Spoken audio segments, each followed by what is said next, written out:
There was a horrendous act of violence on October 7th. 1,400 Israelis murdered, brutally murdered. And Israel is responding to that.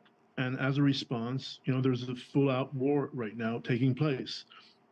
Very specific goals of eliminating Hamas, targeting its leadership, removing Hamas from the equations, and releasing the hostages taken by Hamas.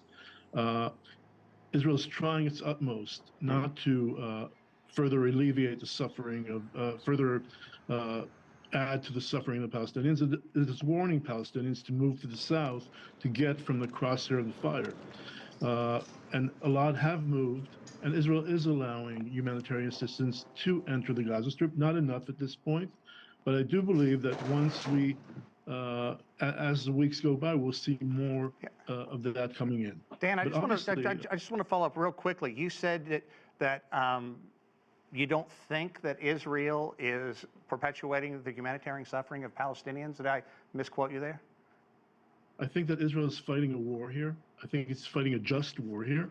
And unfortunately, in a war, it's trying to minimize the collateral damage, minimize the suffering of innocent civilians. But in a war, unfortunately, innocent civilians sometimes do get hurt. Israel is trying to minimize those number of innocent civilians that are hurt.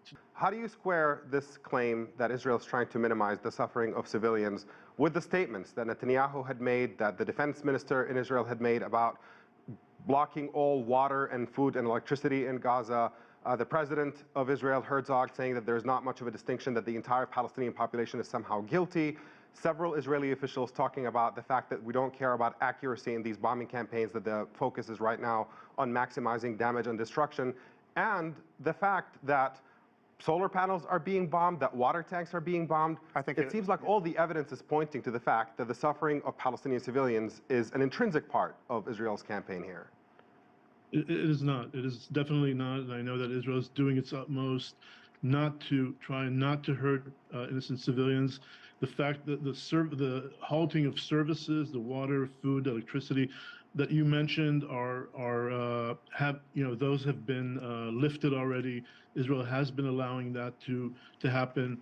Water was restored to southern Gaza. Electricity and gas have been restored. Fuel is not being supplied because everybody knows that Hamas is going to be using the fuel for its rockets and not for innocent civilians that need it in hospitals that operate. So clearly, Israel has been using that, but also as part of a trying to get the hostages released, try to get a deal to release the hostages. And once hostages are released, everything would be restored back to order.